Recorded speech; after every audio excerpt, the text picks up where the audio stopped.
दोस्तों इस वीडियो में हम एक ही नियम का एक सवाल हल करना सीखेंगे जो इस प्रकार है। यदि एक दर्जन आम का मूल्य यानी एक दर्जन आम का मूल्य 60 रुपया है तो 2 आमों का मूल्य क्या होगा। दोस्तों इस क्वेश्चन में बहुत सारे स्टूडेंट गलती करते हैं, तो इस क्वेश्चन को अगर मैं बना दूंगा तो इस प्रकार का आप जब भी क्वेश्चन देखिएगा तो उसको आप यूं ही चुटकी में सोल्व कर पाएंगे। तो इस वीडियो को एंड तक जरूर देखिएगा। तो चलिए वीडियो स्टार्ट करते हैं। तो यहाँ पर मैंने जो प्रश्न लिया हूँ इसमें क्या करा, एक दर्जन आम यानी कि इसके कहने का मतलब है 12 आम का मूल्य। ठीक है ना, एक दर्जन में कितना आता है 12।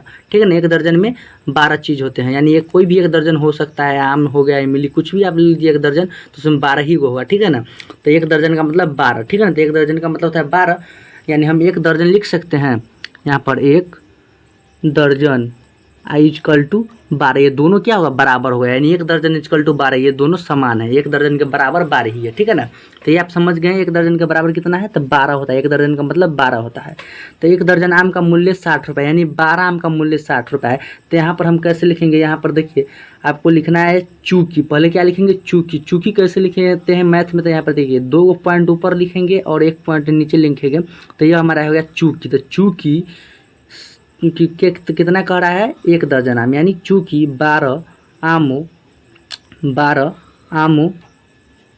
का मूल्य, 12 आमों का मूल्य कितना हमारा दे चुका है, तो 12 आमों का मूल्य हमारा दे चुका है 12 आमों का 60 रुपया। ठीक है ना, 60 रुपया हुआ। अब इसमें हमको निकालना है पहले एक मूल्य का। ठीक है ना, अगर एक आम का हम निकाल लेंगे तो उसमें से हम जितना भी निकालना रहेगा 100 को 200 हम डायरेक्ट गुना कर देंगे तो निकल जाएगा। तब पहले हम एगो के निकालेंगे, तब हम इसके चूंकि लिखने के बाद हम लिखेंगे इसलिए। ठीक है ना, अब हम इसीलिए लिखेंगे, सिर्फ इसलिए ऐसा ही लिखते जाएंगे। पहला नंबर पर हम चूंकि लिखेंगे, उसके बाद हम इसीलिए लिखेंगे, चाहे कितना भी हमारा टॉपिक नीचे जाते रहे, बनता जाए नीचे। ठीक है ना, तो हम लिखेंगे आप इसलिए। तो इसलिए कैसे लिखेंगे, ये पॉइंट है इसको आप ऊपर कर दीजिए और नीचे 2 पॉइंट लगा दीजिए, तो ये हमारा मैथ में हो गया इसीलिए। ठीक है ना, अब इसलिए क्या करेंगे, 1 आम का मूल्य। ठीक है ना, 1 आमों का मूल्य, 1 आम का मूल्य, 1 आम का मूल्य। ठीक है ना, ऐसे लिख देंगे 1 आम का मूल्य इजकल टू।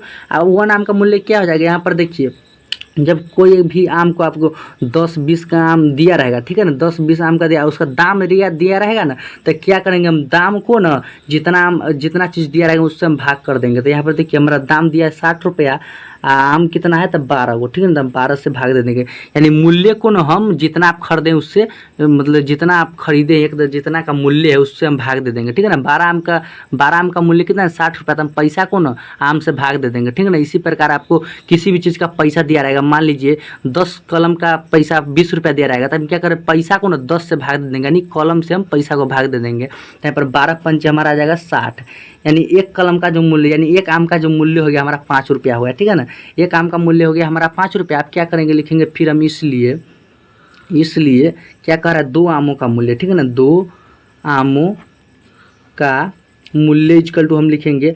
अब आप 10 आम को चाहे 20 आम को निकालें, डायरेक्ट इससे गुना करेंगे तो 5 गुने 2 कर देंगे तो हमारा आ जाएगा 10 रुपया। ठीक है ना, यानी 2 आमों का मूल्य जो हो गया हमारा 10 रुपया। अगर मान लीजिए आपसे कहेंगे कि एक पेन का मूल्य 5 रुपया है, तो 2 पेन का मूल्य क्या होगा, तो आप डायरेक्ट 10 को, तो उसी प्रकार हमारा एक आम का मूल्य 5 रुपया है, तो 2 आमों का मूल्य हो गया हमारा 10 रुपया। आई होप आप इस क्वेश्चन समझ गए होंगे। अगर आपको इसी प्रकार कैसा भी क्वेश्चन दे दिया जाए तो आप चुटकी यूँ ही आप उसके सोल्व कर देंगे। अगर वीडियो आपको अच्छी लगी होगी तो हमारे चैनल को सब्सक्राइब एंड वीडियो को लाइक जरूर कीजिएगा। तो चलिए मिलते हैं नेक्स्ट वीडियो में।